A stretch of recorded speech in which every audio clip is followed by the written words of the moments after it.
Bismillahirrahmanirrahim. Assalamualaikum warahmatullahi wabarakatuh. Anak-anakku kelas 9 dari 91 sampai 99 SMP Negeri 13 Depok. Karena Bapak sengaja membuat video ini untuk menjelaskan kepada kalian materi hari ini. Sebenarnya materi udah lama ya, jadi Bapak hanya ingin menjelaskan ya. Waktu itu hanya Bapak berikan foto, namun kalian kurang jelas dari segi penyampaian yang Bapak berikan di kelas, di WA atau di Zoom atau di scan Festiva yang Bapak berikan kepada kalian. Karena materi sekarang yaitu kita belajar mengenai pengaruh bahasa atau pengaruh bahasa. Bahasa yang kita akan pelajari itu bahasa hormat. Ya, di sini peletakan katanya yang berbeda. Ya, peletakan kata yang berbeda. Perhatikan contoh di bawah ini. Bapak hanya menuliskan 2 contoh aja, ya, tapi dari satu arti kata. Hanya peletakannya saja yang berbeda. Contoh yang pertama, Bapak abdi bade neda heulanya teu kiat lapar. Yang kedua, Bapak dupi pais parantos tuang. Di sini penggunaan arti kata neda peletakannya dengan arti kata tuang. Sebenarnya neda dan tuang artinya sama-sama, yaitu dahar. Itu dahar atau makan. Oke. Nah, sekarang kalian perhatikan di sini. Perhatikan di sini. Di sini gaya bahasanya. Ada gaya bahasa Loma. Ya. Jadi di sini tuh ada gaya bahasa Loma. Di sini dahar. Ada bahasa hormat, kekasorangan untuk sendiri, kekabatur untuk orang lain. Dan artinya di sini dahar. Coba kalian perhatikan dahar ya atau neda.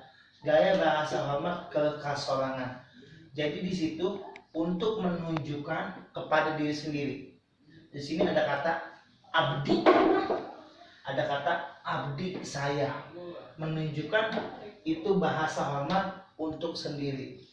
Jadi kata tunggal yang menyebutkan dirinya sendiri. Contoh di sini ya, abdi bade neda. Bapak saya ingin makan, heulanya ingin makan dulu ya. Teu kiat lapar, tidak kuat lapar. Saat kita bicara terhadap orang yang lebih tua atau orang yang kita hormati, kita menggunakan kata neda. Itu untuk diri kita sendiri. Menggunakan neda, membawa nama kita sendiri, membawa diri kita sendiri. Ya, di sini hormat kekasorangan untuk menunjukkan bahwasanya itu kepada diri sendiri. Sedangkan kedua itu bahasa hormat kekabatur, bahasa hormat untuk orang lain. Artinya orang di sini menjadi orang ketiga. Orang ketiga yang kita tunjukkan. Contoh di sini, Bapak dupi pais parantos tuang. Bapak pais itu sudah makan. Jadi pais di sini posisinya orang ketiga. Contoh, Pak Lamin bilang kepada teman kalian. Contohnya Bapak bilang kepada Cinta. Cinta, apakah Cantika parantos tuang? Nah, karena saya bawa ini Cantika yang saya tanya, jadi Cantika itu kita sebutkannya bukan neda. Sudah apakah Cantika sudah makan? Bukan apakah Cantika parantos neda? Bukan. Ya, jadi apakah Cantika parantos tuang? Seperti itu. Saat kita ngomong ke orang lawan bicara kita membicarakan orang yang ketiga. Kalau yang pertama ini contoh pertama membicarakan mengenai diri kita berhadapan dengan orang lain, kita membicarakan diri kita. Ya, contohnya Bapak bilang kepada Pak Is, ya, Pak Is, saya makan dulu, gitu. Pak Is, abdi bade neda, heula, gitu. Pak Is, saya makan dulu. Jadi sayanya di sini orang yang mengajak bicara orang kedua. Saya sendiri yang bicara. Bahasa hormat ke kasorangan yang pertama, ya. Yang kedua, bahasa hormat ke kabatur, yaitu tuang yang tadi Bapak berikan contohnya kepada kalian. Coba kalian perhatikan lagi bahasa hormat di sini ada dahar. Dahar artinya makan. Imah artinya rumah. Bahasa hormat ke kasorangan neda. Bahasa hormat ke kabatur tuang. Ya, bahasa hormat ke kasorangan dari imah rompok. Bahasa hormat ke kabatur yaitu bumi, artinya rumah. Kalau contoh imah, ya, bahasa hormat ke kasorangan seperti ini. Ya, bahasa hormat ke kasorangannya, anak-anak kelas 9, Bapak bade berangkat ke rompok Bapak. Nah, Bapak sendiri pangamin, ya, menunjukkan bahwasanya pangamin ingin pulang ke rumah pangamin. Ngomong kepada kalian semua, bahasa hormat untuk sendiri. Pangamin bade, pangamin ingin pulang ke rompok, ke rumah pangamin. Seperti itu.